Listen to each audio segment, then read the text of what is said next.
आज हम देखेंगे क्रिया विशेषण। जो पेज नंबर 34 पर देखो, जो क्रिया विशेषण है वो क्या है? क्रिया जिसे कहते हैं क्रिया विशेषण अव्यय। ये अव्यय का पहला प्रकार है क्रिया। तो हम चलते हैं, पहले हम वाक्य पढ़ लेते हैं। राघव ने चुपचाप घर में प्रवेश किया। लतिका अभी सोई है। माँ आज अस्पताल जाएगी। मेरा गांव यहाँ बसा है। गाड़ी धीरे धीरे चल रही है।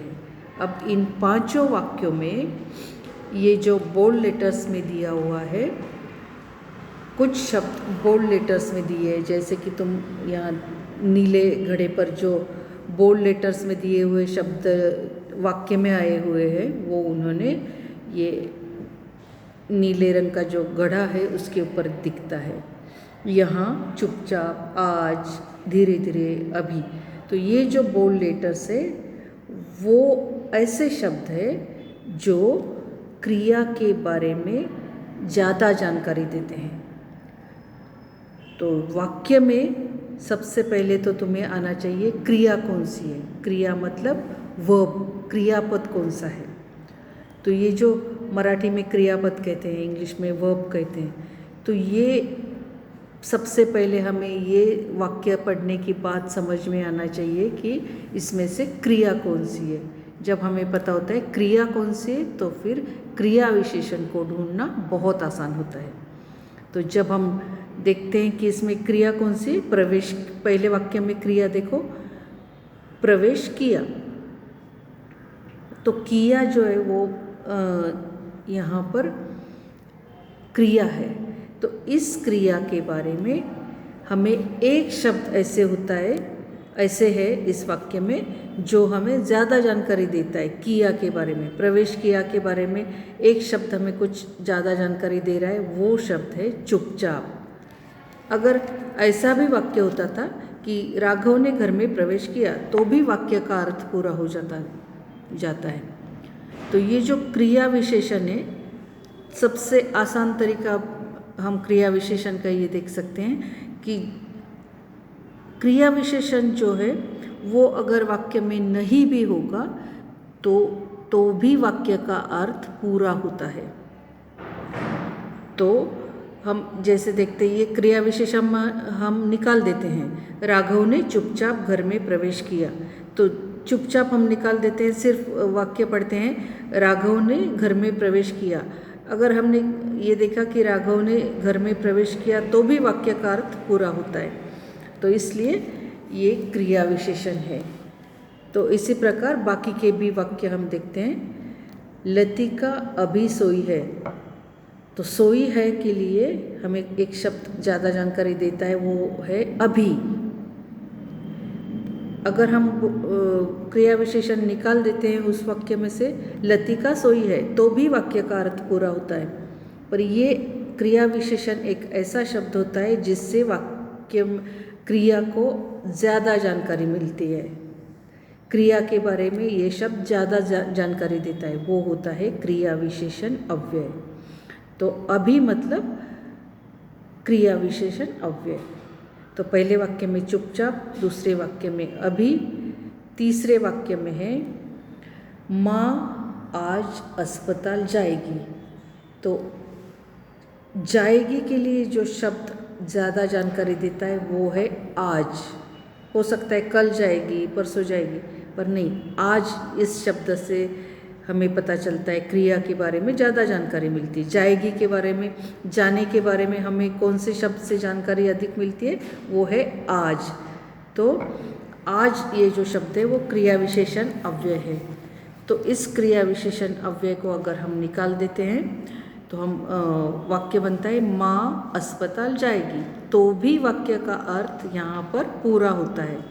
तो जब हम क्रिया विशेषण निकाल देते हैं तब भी वाक्य का अर्थ पूरा होता है। तो बहुत आसान है क्रिया विशेषण ढूंढना। अब चलते आगे के सेंटेंस में। मेरा गांव यहाँ बसा है। तो बसा है, बसने के लिए क्या शब्द यहाँ पर अधिक जानकारी देता है हमें? यहाँ। अगर यहाँ शब्द नहीं होता, यहाँ बसा है, इसलिए हमें पता चलता है कि यहीं पर बसा हुआ है हमारा गांव। तो गांव यहाँ पर बसा है मतलब बसा है, इसके लिए यहाँ ये शब्द हमें अधिक जानकारी देता है। क्रिया जो है बसा है, वो उसके लिए यहाँ शब्द अधिक जानकारी देता है, इसलिए ये शब्द हो गया क्रिया विशेषण। अगर अब इसे क्रिया विशेषण को निकाल देते हैं तो भी वाक्य का अर्थ अच्छे से पूरा होता है। मेरा गांव बसा है। अब चलते हैं आगे के वाक्य पर। गाड़ी धीरे धीरे चल रही है। चल रही है क्रियापद है, तो उसके लिए हमें कौन सा शब्द ज़्यादा जानकारी देता है? धीरे धीरे। कैसे चल रही है? धीरे धीरे। तो ये हो गया क्रिया विशेषण अव्यय। तो धीरे धीरे ये शब्द क्रिया विशेषण अव्यय। समझो इस वाक्य में से भी हमने क्रिया विशेषण को निकाल दिया, तो क्या वाक्य होता है? गाड़ी चल रही है। फिर गाड़ी चल रही थी, फिर भी ये वाक्य का अर्थ यहाँ पर पूरा होता है। तो इस प्रकार हमने क्रिया विशेषण अव्यय देखे।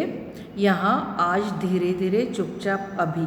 हम और वाक्य देखते हैं, उसमें इन वाक्यों में हम पहचानते हैं कि क्रिया विशेषण युक्त शब्द कौन कौन से हैं। अब क्रिया विशेषण शब्द जो है, उन शब्दों में अब वाक्य पढ़ लेते हैं पहले, और फिर हम क्रिया विशेषण युक्त शब्दों की ओर चलते हैं। एक सप्ताह बिरबल इधर उधर घूमते रहे। घोड़े को आप अभी नहीं देख सकते। बिरबल ने सारी बातें ध्यानपूर्वक सुनी। बिरबल तुरंत समझ गए कि सेठ चेहरा बदलने में निपुण है। प्रत्येक समस्या का समाधान बिरबल फटाफट कर देते थे। तो इन सब पांचों वाक्यों में हमें दिखाई देता है कि अभी हमें इन 5 वाक्य में क्रिया विशेषण युक्त शब्दों को ढूंढना है, और उसे ढूंढकर उसके सामने लिखना है। जहाँ पर यहाँ जगह दी है, खाली जगह, वहाँ पर उन्हें हमें लिखना है। तो पहले वाक्य की ओर चलते हैं। एक सप्ताह बिरबल इधर उधर घूमते रहे। अब कौन सा शब्द हमें यहाँ क्रिया के बारे में जानकारी देता है? तो घूमते रहना ये क्रिया है, क्रियापद है, वर्ब है। तो घूमते रहे के लिए एक शब्द हमें ज़्यादा जानकारी देता है, वो है इधर उधर। तो इसलिए इस वाक्य में इधर उधर शब्द हो गया क्रिया विशेषण। अभी समझो हम इसमें से क्रिया विशेषण को हटा देते हैं। समझो क्रिया विशेषण को छोड़कर हम इस वाक्य को पढ़ते हैं। एक सप्ताह बिरबल घूमते रहे। तो देखा, क्रिया विशेषण जब हम निकाल देते हैं तो भी वाक्य का अर्थ यहाँ पर पूरा, वाक्य पूरा होता है। देखो, एक सप्ताह बिरबल घूमते रहे, तो भी वाक्य का पूरा अर्थ होता है, उसमें कोई इनकम्प्लीट नहीं लगता है, वाक्य अपूर्ण नहीं लगता है। तो इधर उधर जो है वो हो गया क्रिया विशेषण अव्यय। उसके बाद सेकेंड वाक्य पर हम चलते हैं। घोड़े को आप अभी नहीं देख सकते। अब इसमें क्रिया हमें पहले देखनी, कौन सी क्रिया है यहाँ पर।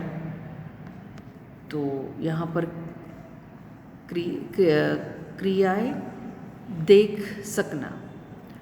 तो देख सकने के लिए कौन सा एक शब्द है जो हमें ज़्यादा जानकारी देता है? सोचो। तो ये शब्द है अभी। घोड़े को आप अभी नहीं देख सकते। तो अभी जो शब्द है वो क्रिया के बारे में हमें ज़्यादा जानकारी देता है, इसलिए अभी जो है वो है क्रिया विशेषण अव्यय। अभी समझो हमने वाक्य किया, घोड़े को आप नहीं देख सकते। क्रिया विशेषण निकाल के जब हम पढ़ते हैं तो भी वाक्य का अर्थ यहाँ पर पूरा होता है। अब चलते हैं तीसरे वाक्य की तरफ। बीरबल ने सारी बातें ध्यानपूर्वक सुनी। अभी सुनना जो क्रिया है तो उसके बारे में हमें कौन सा शब्द ज़्यादा जानकारी देता है? तो यहाँ पर सुनना जो क्रिया है उसके बारे में शब्द अधिक जानकारी देता है, वो शब्द है ध्यानपूर्वक। तो इसलिए ध्यानपूर्वक शब्द हो गया क्रिया विशेषण। पहले वाक्य में क्रिया विशेषण हमने कौन सा देखा? इधर उधर। दूसरे वाक्य में हमने देखा अभी, और तीसरे वाक्य में क्रिया विशेषण है ध्यानपूर्वक। अब चलते हैं चौथे वाक्य की तरफ। बीरबल तुरंत समझ गए कि सेठ चेहरा बदलने में निपुण है। तो इस वाक्य में हमें ढूंढना है कि इसमें कौन सा शब्द है जो क्रिया के बारे में अधिक जानकारी देता है। और अगर हम इस ऐसे थोड़े से कंफ्यूजिंग शब्द वाक्य जब आते हैं तब इजी मेथड मैंने तुम्हें बताइए कि ऐसे शब्द है जिसे निकालने के बाद भी वाक्य का अर्थ पूरा होता है। तो इसमें क्रिया विशेषण अव्यय है तुरंत। तो तुरंत जो शब्द है अगर वो क्रिया विशेषण है और हमने अगर उसे निकाल दिया तो वाक्य कैसे बनता है? देखो, बीरबल समझ गए कि सेठ चेहरा बदलने में निपुण है।